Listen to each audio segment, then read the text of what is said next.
welcome back to Easy Cooking with Linda B. Today I'm going to make for you a soup that I made earlier this week for Bob and I. I sort of threw it all together and it came out delicious. So I will show you how I make my creamy mushroom with orzo and spinach soup. It is so delicious, so flavorful. I can't wait to show you. Okay, so I'm heating up my Dutch oven. So the first thing I want to do is add about 2 tablespoons of butter. Get that melting down. Then, while that's melting, I'm going to add a little bit of oil. I love the flavor of oil and butter together. That was about a tablespoon. So we're going to let that melt. It's already sizzling nice. And then the next thing I like to add is a little bit of heat. This is optional. You do not have to use red pepper flakes. We just love the heat. So I'm going to let this cook for a few minutes just to extract the flavor from the red pepper flakes. As you can see, there's not a lot. It's probably even less than 1/8 of a teaspoon. Okay, so now I'm going to take 1 onion that I have chopped. Get this mixed in here. I'm going to increase my heat just a little bit.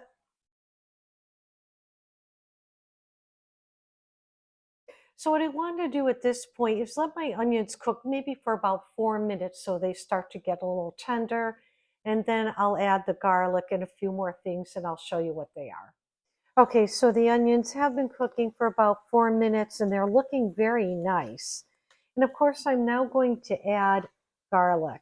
I have 2 cloves of garlic that I have minced. There's something about the combination of garlic and onions. They just work so well together and they give your food, no matter what you're making, so much flavor. It's incredible. So what I'm going to do here is stir these well. I'm going to let the garlic cook for about a minute. Okay, so the onion and garlic together have been cooking for a little more than a minute. I like to take a little bit of wine. This is about 1/4 cup of white wine. I use Pinot Grigio. I like the flavor of it. Okay, so at this point, I want the onions and garlic with the wine to cook together for a while so that they now become more tender. And then I'll show you what I do next. Okay, so now the wine has been reduced. So at this point, I'm going to take my mushrooms.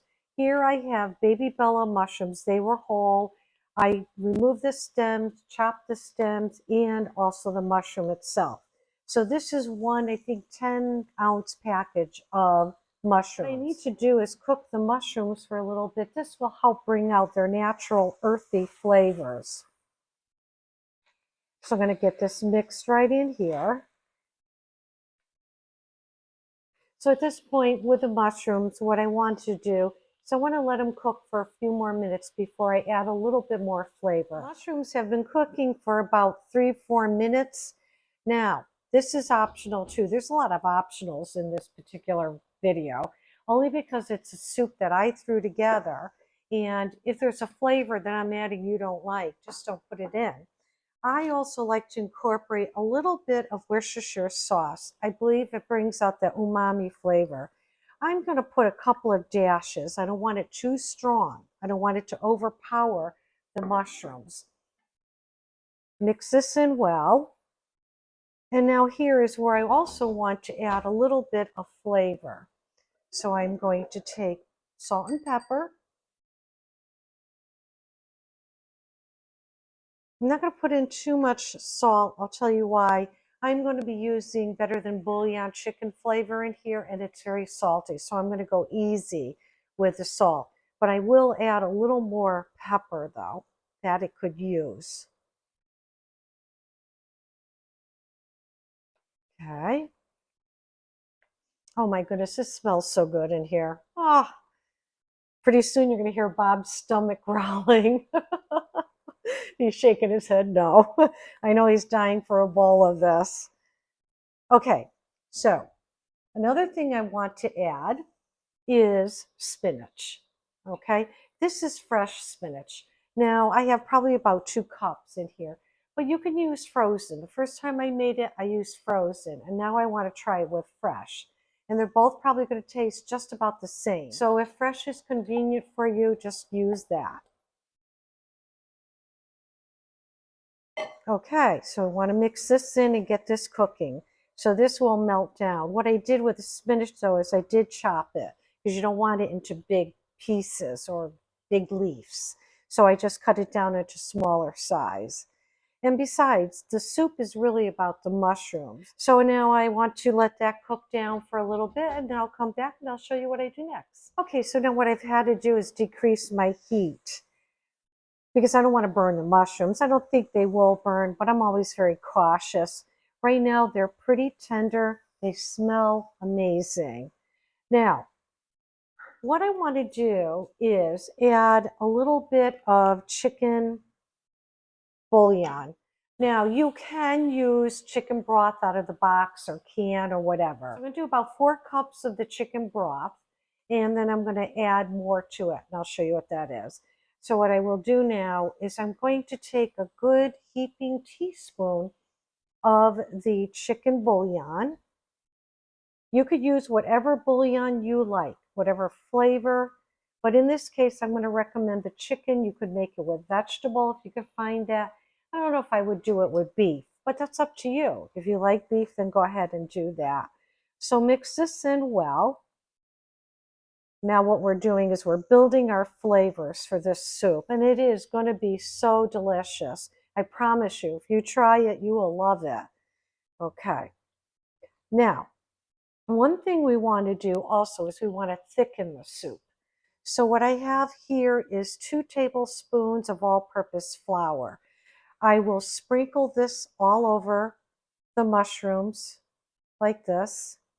And I want to do it this way because I need to cook out the rawness of the flour. And not only that, everyone, you should never eat raw flour because there could be bacteria growing in there.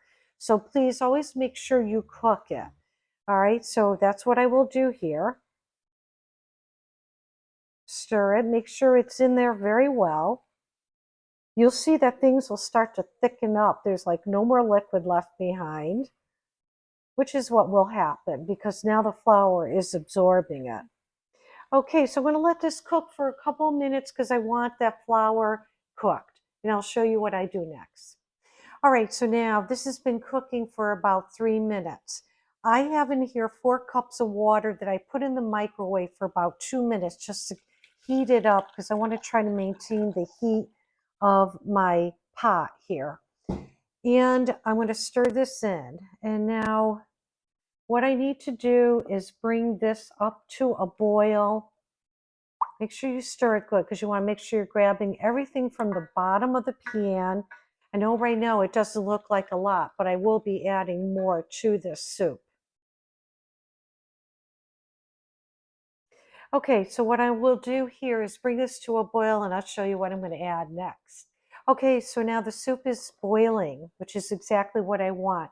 It's also becoming thick, not too thick. I don't like thick soups. Personally, I just don't. What I'm going to add is a 1/2 cup of orzo, a scant amount. I didn't want to put too much pasta in here, but you could go ahead and put as much as you want. Just make sure you have enough liquid in there to cook it. So we're going to stir that in. And I'm going to put it to a low simmer. Right now the water is still very hot. Okay, I'm going to cover this up and I'm going to let the orzo cook. And when it gets tender, I'll show you what I'm going to add next. All right, the orzo has been cooking for about 10 minutes. Babe, get in close so they could see. You could see how the orzo is nice and plump in there. So it's fully cooked. Okay. So this is the point where you want to taste it, just to make sure you got all the flavor you're looking for. So I'm going to come right in here.